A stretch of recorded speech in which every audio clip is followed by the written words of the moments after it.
New Jersey, and I'm doing a squirrel inspection. And he thought they'd get behind the gutters here. There's just some flashing missing. But they actually chewed a hole in the roof.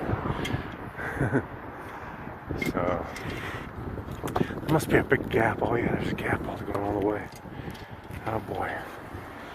Yeah, there's a gap under this roof line. That's gonna be tough. I gotta figure out. Gotta get metal under the shingles somehow. Oh man. Well, I'll figure it out. I can do the exclusion, but this wintertime, these shingles are pretty fragile, so if you try to bend them up too much, they'll break. But I can get that all seamed up. Yeah, you can see gaps.